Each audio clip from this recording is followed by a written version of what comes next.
أعوذ بالله من الشيطان الرجيم بسم الله الرحمن الرحیم 1.5 سالہ فہم دین کورس لیے آپ کی خدمت میں حاضر ہیں۔ آج قرآن کلاس نمبر 352 اور اس کی سورہ البلد، سورہ الشمس اور سورہ اللیل کا خلاصہ انشاءاللہ آج ہم رکھیں گے،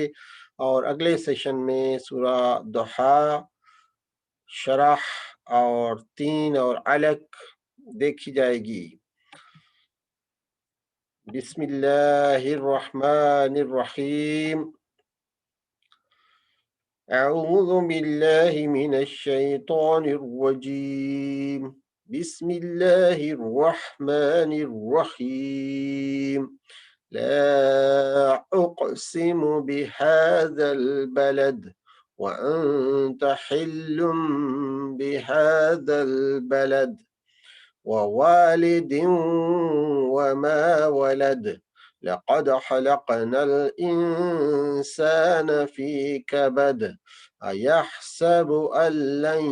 يقدر عليه أحد يقول آلت مالا لبدا أيحسب أن لم يره أحد۔ صدق اللہ العظیم۔ سورہ البلد، اس میں 1 سے 20 یعنی 20 آیات ہیں۔ یہ مکی سورہ ہے، سورہ قاف کے بعد نازل ہوئی۔ ترتیب تلاوت میں اس کا 90 نمبر اور نزول میں اس کا 35واں نمبر ہے۔ اس سورت کا موضوع اور مضمون، یعنی اس صورت میں دنیا میں انسان کی اور انسان کے لیے دنیا کی حیثیت سمجھانا ہے۔ اس صورت میں دنیا میں انسان کی اور انسان کے لیے دنیا کی حیثیت سمجھانا ہے۔ اس صورت میں دنیا میں انسان کی اور انسان کے لیے دنیا کی حیثیت سمجھانا ہے،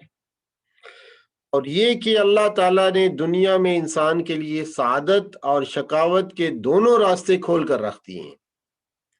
اور یہ کہ اللہ تعالیٰ نے دنیا میں انسان کے لیے سعادت اور شقاوت کے دونوں راستے کھول کر رکھ دیے ہیں، اور یہ کہ اللہ تعالیٰ نے دنیا میں انسان کے لیے سعادت اور شقاوت کے دونوں راستے کھول کر رکھ دیے ہیں، اور ان کو دیکھنے اور ان پر چلنے کے وسائل بھی فراہم کیے ہیں، اور ان کو دیکھنے اور ان پر چلنے کے وسائل بھی فراہم کیے ہیں، اور ان کو دیکھنے اور ان پر چلنے کے وسائل بھی فراہم کیے ہیں، اور ان کو دیکھنے اور ان پر چلنے کے وسائل بھی فراہم کیے ہیں۔ اب یہ انسان کی اپنی کوشش اور محنت پر موقوف ہے کہ وہ سعادت کی راہ چل کر اچھے انجام کو پہنچتا ہے یا شقاوت کی راہ اختیار کر کے برے انجام سے دوچار ہوتا ہے۔ اور اب یہ انسان کی اپنی کوشش اور محنت پر موقوف ہے کہ وہ سعادت کی راہ پر چل کر اچھے انجام کو پہنچتا ہے یا شقاوت کی راہ اختیار کر کے برے انجام سے دوچار ہوتا ہے۔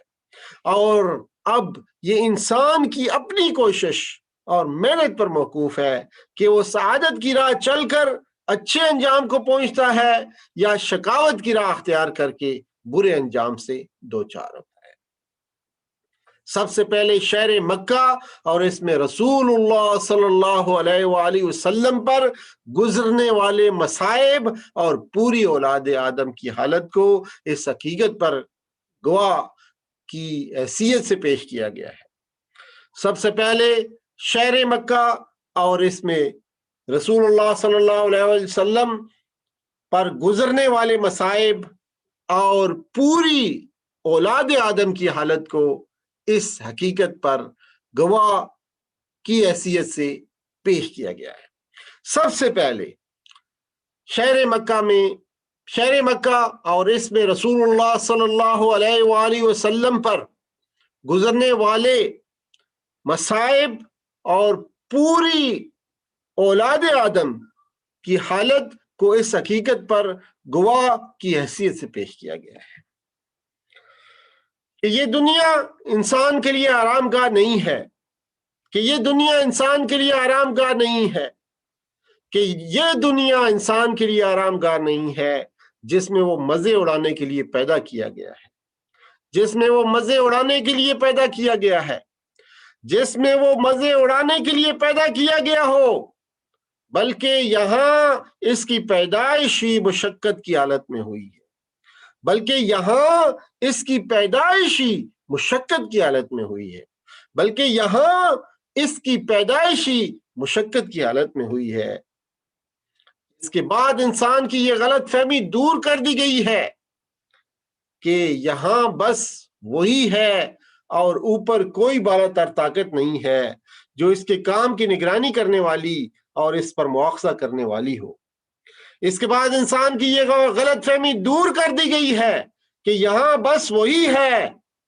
وہی وہ ہے، اور یہاں بس وہی وہ ہے اور اوپر کوئی بالا تر طاقت نہیں ہے جو اس کے کام کی نگرانی کرنے والی اور اس پر مواخذہ کرنے والی ہو۔ اس کے بعد انسان کی یہ غلط فہمی دور کر دی گئی ہے کہ یہاں بس وہی وہ ہے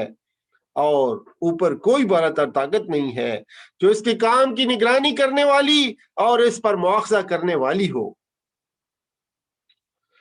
تو یہ تھی سورہ البلد، جس کا مختصر خلاصہ آپ کے خدمت میں پیش کیا گیا۔ انشاءاللہ اگلی بار اس سے اگلی صورت کا خلاصہ انشاءاللہ پیش کیا جائے گا۔ اسی پہ اختتام کرتے ہیں۔ سبحان ربک رب العزت عما یصفون والسلام علی المرسلین والحمد للہ رب العالمین، وصلی اللہ تعالی علی خیر خلقہ محمد وعلی آلہ وصحبہ اجمعین برحمتک یا ارحم الراحمین۔ والسلام علیکم ورحمۃ اللہ وبرکاتہ۔